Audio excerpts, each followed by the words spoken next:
आज मेरी जिंदगी का वह सिया रात थी जब मेरे शौहर और मेरी सौतन की सुहाग रात थी। हमारा घर एक ही कमरे पर मुश्तमिल था, जहां दीवारें तंग थी और सर्दी अपने उरूज पर थी। मजबूरन मुझे उसी कमरे में जमीन पर बिछे एक पतले से गद्दे पर सोना पड़ा, जबकि वह दोनों बिस्तर पर थे। मेरी आंखों के सामने मेरा नाम वायशा है। मैं एक गरीब घराने से ताल्लुक रखती हूँ, अपने माँ बाप की अकलौती बेटी। ना मेरा कोई भाई था, ना बहन।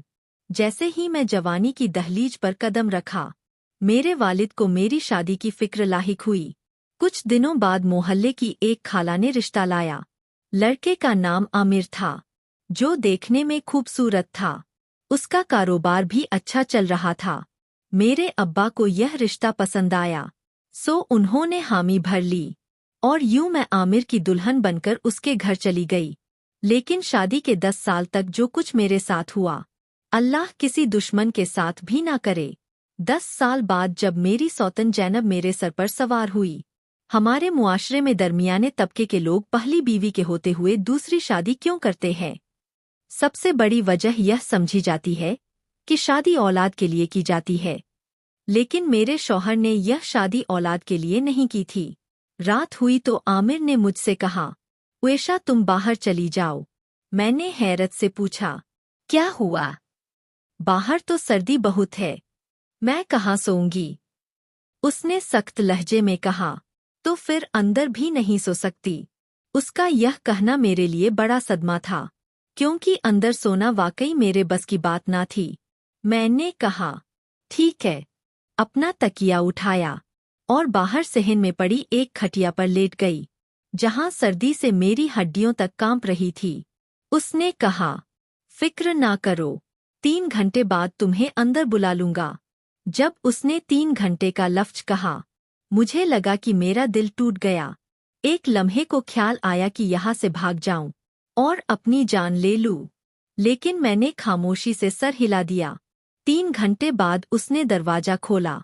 मैं वापस कमरे में आई, लेकिन वहां सिर्फ जमीन पर एक छोटी सी जगह थी, जहां मैं बिछाकर सो सकती थी। यह बाहर की सर्दी से बेहतर था, सो मैं लेट गई। बाएं तरफ देखा तो जैनब मुझे घूर रही थी। उसकी आंखों में आंसू थे, लेकिन उसकी आंखों में आंसू क्यों? इस घर की सारी तकलीफें तो मेरे नसीब में लिखी गई थी, फिर वह क्यों रो रही थी? हम एक छोटे से फ्लैट में रहते थे। बरसों से हमारे यहाँ औलाद ना हुई थी। जब आमिर ने कहा कि वह दूसरी शादी करना चाहता है, उसने यह बात मुझसे नहीं, बल्कि मेरे और अपने खानदान वालों को बुलाकर सबके सामने कही। सब यही समझ रहे थे कि मियाँ बीवी में यह बात पहले हो चुकी होगी, लेकिन खुदा गवाह है, मुझे उस दिन ही पता चला कि मेरा शौहर दूसरी शादी की सोच रहा है। और सिर्फ यही नहीं, उसने लड़की भी पसंद कर ली थी। अब अगर मैं कुछ बोलती तो अजीब लगता, सो मैं चुप रही। सब ने कहा कि अगर औलाद के लिए शादी करना चाहता है तो इसमें कोई हरज नहीं। यह बात मेरे वालिद ने कही। बाद में जब मैंने उनसे पूछा कि जब सब खामोश थे तो आपने यह बात क्यों की? आज ही तो दिन था अपनी बेटी का साथ देने का। उन्होंने जवाब दिया, बेटी मैंने हक की बात की। हक की बात करना जरूरी था, तेरा घर बचाना जरूरी ना था। जब मेरे वालिद ने यह कह दिया, बाकी सब ने भी यही कहा कि जब लड़की का बाप इस बात से मुतमिन है तो किसी और को क्या ऐतराज हो सकता है। मेरा कोई भाई ना था। मेरे पीछे खड़ा होने वाला वाहिद मर्द मेरा बाप था, और जब उसने ही कह दिया कि शादी में कोई हरज नहीं, तो आमिर को खुली छुट्टी मिल गई। इसके बाद उसने जैनब के बारे में बताना शुरू किया। सब ने कहा कि लड़की अच्छी है, जवान है, दोनों बहनों की तरह रहेंगी। हमारी बेटी बहुत साबिर व शाकिर है, वो कुछ नहीं कहेगी, किसी की जिंदगी खराब नहीं करेगी। वो ऐसी औरत नहीं जो अपनी सौतन की जिंदगी अजीरन कर दे। हमारे मुआशरे में हर मामला बातचीत से हल किया जा सकता है।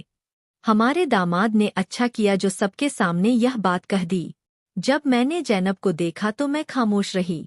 फिल्मों और ड्रामों में दिखाया जाता है कि ऐसी बातों पर वावेला होता है, चीखें मारी जाती है, बड़े बड़े डायलॉग बोले जाते हैं, लेकिन हकीकत यह है कि जब आपके साथ इतना बड़ा जुल्म होता है तो आपकी जुबान बंद हो जाती है, गला खुश हो जाता है, आपको कुछ समझ नहीं आता कि क्या बोलना है। मेरे साथ भी यही हुआ। आमिर ने दुनिया वालों के सामने तो कह दिया कि वह औलाद के लिए शादी कर रहा है, लेकिन वह अच्छी तरह जानता था कि मैं बाज नहीं थी। उसने उस 10 साल तक मुझे बाज बनाए रखा, जब तक वो नहीं चाहता था। औलाद कैसे होती? उसे औलाद चाहिए ही नहीं थी। लेकिन मेरी जिंदगी के 10 साल जाया करने के बाद उसने इस बात को मेरे खिलाफ इस्तेमाल किया और कहा कि उसके यहाँ औलाद नहीं हो रही, इसलिए वह शादी कर रहा है, और वह इसमें कामयाब भी हो गया। ज़ैनब मेरी जिंदगी में आ गई और उन्होंने मस्जिद में जाकर निकाह किया। आमिर ने मुझसे कहा कि तुम भी साथ चलो, लेकिन मैंने कहा कि मैं नहीं जाऊंगी। मेरा इतना कहना ही काफी था। उसने कहा, ठीक है, फिर वापसी पर हमारा इस्तकबाल करने के लिए तैयार रहना। उसका मतलब था कि खाना तैयार रखना और कमरा साफ कर देना, और मैंने यही किया। मैंने अपनी सौतन और शौहर का इंतजार किया, कमरा साफ किया, बिस्तर पर नई चादर डाली, कमरे में खुशबू छिड़की की अच्छी सी महक आए, खाने में बिरयानी, कढ़ाई, रायता और फालूदा बनाया। सब कुछ तैयार किया और उनका इंतजार किया। रात को जब वह आए, ज़ैनब ने मेरी तरफ एक नज़र देखा और नजरें झुका ली। मैं सीधा कमरे में चली गई। आमिर ने कहा, तुमने सलाम दुआ भी नहीं की। मैंने कहा, सारी जिंदगी पड़ी है, कर लूंगी। वो बोला, हाँ यह भी ठीक है। थोड़ी देर बाद खाना कमरे में ले आना, थोड़ा आराम कर ले फिर खाना खाएंगे, और आज रात तुम बाहर सो जाना। और यही हुआ। उन्होंने खाना खाया, अपनी जिंदगी शुरू की। मैं पहले बाहर सर्दी में कांपती रही और फिर अंदर जमीन पर लेट गई। ज़ैनब की आंखों से आंसू टपक रहे थे, जो मेरी हथेली पर गिरे। मैं सोच रही थी कि यह क्यों रो रही है। उसे तो खुश होना चाहिए। वो तो मेरी जिंदगी की कहानी का मजबूत किरदार थी, और सारी तकलीफें तो मेरे नसीब में थी। मेरा शौहर अब उसका हो गया था, मेरा कमरा, मेरा बिस्तर सब कुछ उसका हो गया। मेरे पास क्या बचा था? जमीन पर यह छोटी सी जगह और घर के सारे काम जो सिर्फ मुझे ही करने थे। अगले दिन वह ज़ैनब को लेकर हनीमून पर चला गया। मुझे याद है, जब मैंने उससे कहा था कि हम भी हनीमून पर जाएं, तो उसने कहा था कि मेरे पास इतने पैसे नहीं, और आज उसने उसी गरीबी के दौर में हनीमून के लिए पैसे निकाल लिए। वह 5 दिन बाद वापस आए। उन 5 दिनों में मेरे पास कई रिश्तेदार आए, वही जो शादी की बात पर आमिर का साथ दे रहे थे। अब कह रहे थे कि मेरे साथ बहुत बुरा हुआ। मैंने कहा, कोई बुरा नहीं हुआ। मैं पहली औरत नहीं हूँ जिसके शौहर ने दूसरी शादी की। ना ज़ैनब पहली औरत है जो अपनी सौतन के साथ एक घर में रहेगी। आप लोगों को मेरे लिए परेशान होने की जरूरत नहीं। उन्हें भी पता चल गया था कि मेरी जुबान क्यों इतनी तल्ख हो गई थी, सो वह चुपचाप चले गए। यह आमिर की पहली शादी तो ना थी कि वह काम छोड़कर घर बैठ जाता, सुबह सुबह काम पर चला जाता। ज़ैनब का नाम संभाल ले। वो कमरे से बाहर ना आती थी, लेकिन मजबूरी में उसे निकलना पड़ा। मैंने कहा, नाश्ता बना दूं? उसने कहा, मैं खुद बना लूंगी। मैंने कहा, आज तुम्हारा शादी के बाद पहला दिन है, मैं बना देती हूँ। मैंने नाश्ता बनाया और उसके सामने बैठ गई। वह सर झुकाकर नाश्ता खाने लगी। थोड़ा सा ही खाया और कहने लगी, बस और नहीं खा सकती। मैंने तंजन कहा, क्यों? पेट भर गया। तुम्हारा पेट तो कभी नहीं भरता। मेरे शौहर को खाकर भी नहीं भरा।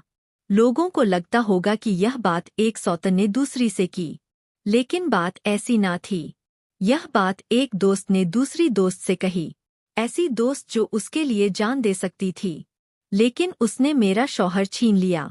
मैंने कहा, तुम तो कहती थी कि तुम्हें आमिर पसंद है, फिर यह सब करने का ख्याल कैसे आया? सच कहते हैं, जिस पर सबसे ज्यादा भरोसा होता है वही तोड़ता है। मैं सारी दुनिया के बारे में सोच सकती थी कि वह मेरा शौहर छीन सकती है, लेकिन तुम्हारे बारे में नहीं। उस दिन तुमने मुझे फोन किया था ना कि घर में कोई नहीं, अम्मा बीमार है, अस्पताल ले जाना है, आमिर को भेज दो। उस दिन तुम्हारी माँ बीमार थी या तुम्हें बुखार चढ़ा था। अब तो बुखार उतर गया होगा, फिक्र ना करो, आहिस्ता आहिस्ता ठीक हो जाओगी।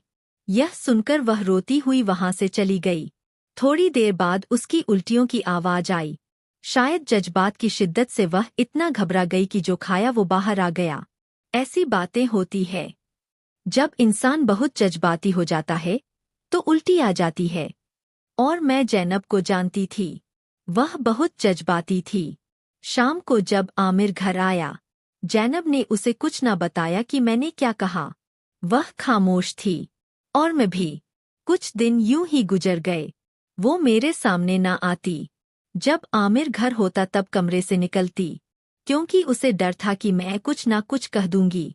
और क्यों ना कहती, मैं हक पर थी। वो मेरी बहुत अच्छी दोस्त थी। मैं उसके सामने हमेशा आमिर की तारीफें करती। हालांकि शादी के तीसरे दिन ही उसने मुझ पर हाथ उठाया था। लेकिन हम मशरकी औरतें हैं ना, हम यह बातें किसी को नहीं बताती। हमारा शौहर कमरे में शैतान की तरह सुलग करे, लेकिन बाहर हम उसे फरिश्ता बनाती हैं। हम खुद अपने पैसों से चीजें खरीदती है और लोगों को कहती है कि शौहर ने दी। अपने शौहर को इस कदर अच्छा बना देती है कि जब हम कहें कि उसने हमारे साथ बुरा किया तो लोग कहते हैं, नहीं तुम्हारी गलती होगी, वह तो बहुत अच्छा है। जैनब भी यही समझती थी कि आमिर दुनिया का सबसे अच्छा शौहर है, इसलिए उसने उससे शादी की। जैनब की पहली शादी हुई थी। अभी 3 महीने भी न गुजरे थे कि उसे तलाक हो गई। उसे लगा कि आमिर जैसा अच्छा मर्द मिलना मुश्किल है, सो उसने उस पर डोरे डाले।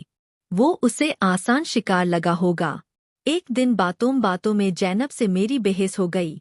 वो कहने लगी, तुम्हें औलाद ना हुई, इसलिए आमिर मेरे पास आया। मैंने कहा, तुम्हें लगता है मैं बाज हूँ? मैं बिल्कुल ठीक हूँ। औलाद न होने की वजह आमिर है। उसे औलाद से नफरत है। तुम्हारे यहाँ भी नहीं होगी। उसे बच्चे पसंद नहीं। यह सुनकर जैनब हैरान रह गई। हर रात मैं बाहर सोती, सर्दी बर्दाश्त करती। अब तो बस इंतजार था कि सर्दियां खत्म हो। 2 घंटे बाद वह मुझे अंदर बुला लेता, कहता, आकर सो जाओ। जब से जैनब आई, आमिर ने मेरी तरफ देखा तक ना था। और खुदा गवाह है, मुझे इस बात से कोई फिक्र ना थी। मैं तो खुश थी। मेरी तबीयत ठीक हो गई थी। अब मैं खुद बाजार जाती, माँ बाप के घर जाती, घर के काम करती, फिर आराम करती। रात को 2 घंटे सर्दी में गुजारती, फिर सुकून से सो जाती। लेकिन जैनब वो सारी रात रोती रहती। अब ना उससे उठा जाता, ना बैठा जाता, ना चला जाता। उसके हाथ कांपते थे। खाना खाती तो हाथ लरसते। एक दिन आमिर ने कहा कि उसे डॉक्टर के पास ले जाओ। मैं उसे अपने डॉक्टर के पास ले गई, जिसके पास मैं जाती थी। डॉक्टर को सब बता दिया। उसने कहा, तुम उसे यहाँ क्यों लाई? उसे तो पहले से पता है कि इस सब की वजह क्या है। अपने शौहर को समझाओ। मैंने कहा, जब अपने मामले में ना समझा सकी तो इसके मुआले में क्या समझाऊं? कोई दवा दे दें कि उसकी हालत ठीक हो जाए। जब हम अस्पताल से वापस आ रहे थे, जैनब ने कहा, तुम्हारे साथ भी यही होता था? मैंने कहा, हाँ, यही होता था। तुमसे ज्यादा होता था, रोज होता था। लेकिन अब तुम आ गई हो, मेरी जिंदगी में सुकून आ गया। मेरे दर्द तुम्हारे हुए, मेरे गम तुम्हारे, मेरे आंसू भी। आमिर के साथ खुश रहो। अभी शादी को महीना नहीं हुआ और तुम्हारे हाथ में दवाइयों का शॉपर है। ना तुम उठने के काबिल हो, ना बैठने के। तो बताओ क्या शादी रास नहीं आई? वो फूट फूट कर रोने लगी, कहने लगी, मैं तुम्हारी दोस्त हूँ, जरा रहम करो। अब तुम्हें पता है कि मेरे साथ क्या हो रहा है? मैंने कहा, दोस्त होती तो यूं मेरे घर पर डाका ना डालती। मैं खुश थी या उदास वो मेरा मुआला था, तुम्हारा नहीं। तुम्हारी नीयत खराब थी। तुम्हें बस यही पता था कि मैं अपने शौहर के साथ बहुत खुश हूँ। हकीकत तो तुम्हें पता ना थी। फिर भी तुमने यह सब किया, इसलिए तुम्हें सजा मिल रही है। तुम मेरी मदद के लिए नहीं आई थी।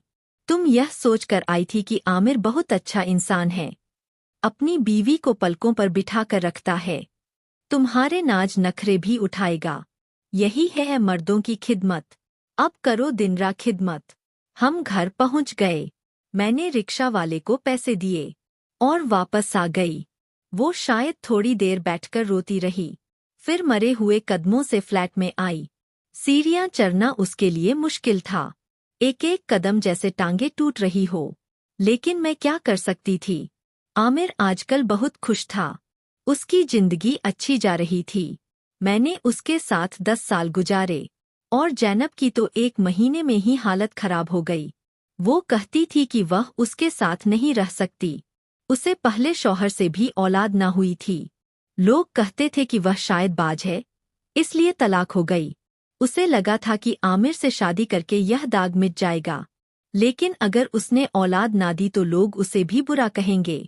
वो कहती थी, मैं उसके साथ पाकीजा जिंदगी नहीं गुजार सकती, मुझे तलाक चाहिए।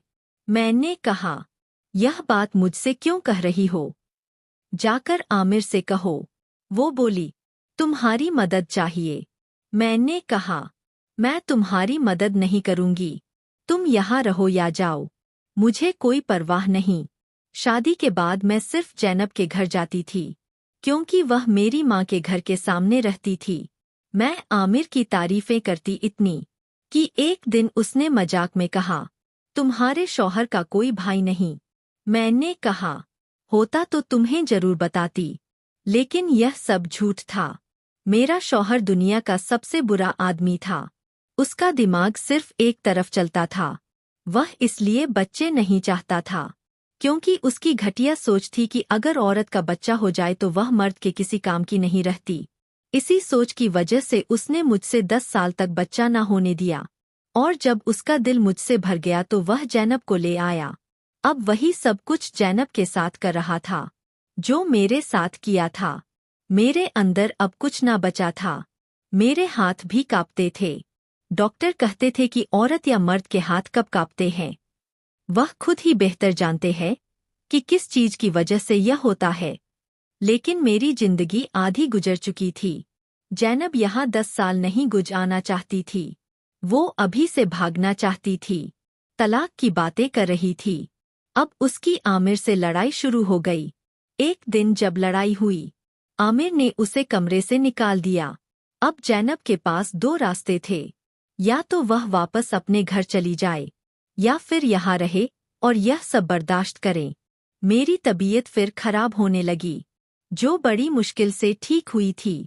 हम दोनों की हालत खराब थी, और हम दोनों जानती थी कि हमारे साथ क्या हो रहा था और आगे क्या होने वाला था। एक दिन जैनब मेरे पास आई, कहने लगी, तुम्हारी दोस्ती का वास्ता, मेरी गलती मुफ कर दो। मैंने तुम्हारे घर पर डाका नहीं डाला।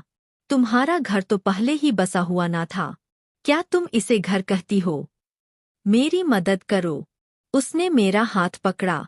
मेरी आंखों में भी आंसू आ गए। वो बोली, मुझे पता है, तुम भी तकलीफ में थी, और अब भी हो। हमारी जिंदगी यूं ही गुजरती रहेगी।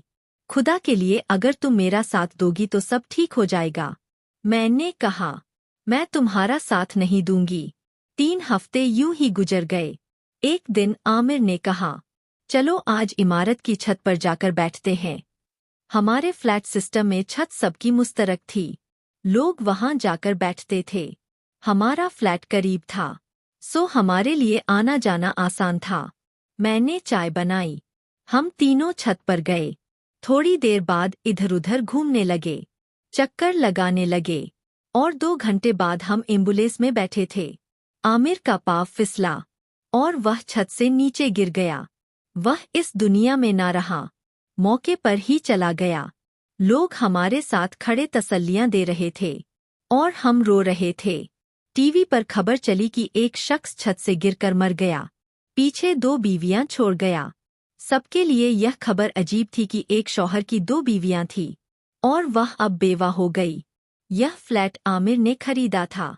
हम दोनों के नाम पर था। पता चला कि उसके बैंक में भी काफी पैसे थे। हमने फ्लैट बेच दिया और यहाँ से दूर चली गई। कुछ दिन बाद मालूम हुआ कि जैनब माँ बनने वाली है। उसने कहा कि वह उस बच्चे को जन्म देना चाहती है। शायद आमिर ने हमेशा जिस बात का ख्याल रखा, इस बार वह लापरवाह हो गया था। आज हमारा एक बेटा है जिसे हम एक अच्छा इंसान बनाना चाहते हैं। हम अपनी जिंदगी बहुत अच्छे तरीके से गुजार रहे हैं।